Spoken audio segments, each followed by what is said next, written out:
Shaitanir Rajim. Bismillahir Rahmanir Rahim. In the name of Allah, the most beneficent and the most merciful. Allazi khalaqa sab'a samawati wa tibaqa ma tara fi khalqir rahman min tafa'ut. Translation: He who created the seven heavens in the air, you do not see any flaw in the creation of the most merciful. Introduction: The Earth atmosphere is divided into 5 major layers from bottom to top: troposphere, stratosphere, mesosphere, thermosphere and exosphere. These layers differ in temperature, density and composition, with the troposphere containing most of our weather, with the stratosphere housing the protective ozone layer, mesosphere where meteors burn up, thermosphere where some auroras and satellites are found, and the exosphere is the outermost layer of the earth. Now my friend Mubashira will tell about you the first and second atmospheric layer. The first layer of the earth is troposphere, the lowest layer extending from the earth's surface to about 12 km.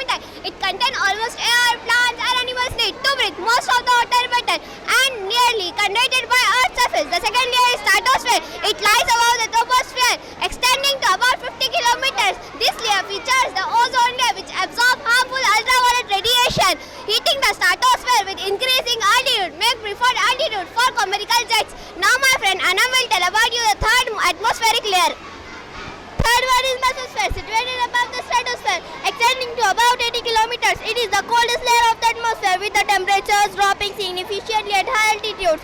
This is the layer where the most meteors burn up due to friction with the increased number of gas molecules. Now my friend Zikra will tell you about the fourth and fifth layer of the atmosphere. Fourth layer of the atmosphere is thermosphere. It lies above the mesosphere, roughly from 80 to 400 kilometers. Temperature of the atmosphere increases with altitude and it is home to the auroras, northern and southern lights and many orbiting satellites. Fifth layer of the earth is exosphere, the outermost layer of the exosphere. This layer is where atmospheric molecules are so spread that they can escape into space. Now my friend Zoha will tell about the importance of atmosphere and conclusion. Importance of atmosphere. It provides essential gases for life. It protects Earth from harmful solar radiation. It regulates Earth's temperature through the greenhouse effect. It facilitates weather pattern and the water cycle. Conclusion: This is essential for life, providing breathable air and oxygen, protecting against harmful solar radiation, including UV rays, and burning up meteors. Preserving the planet is not a choice.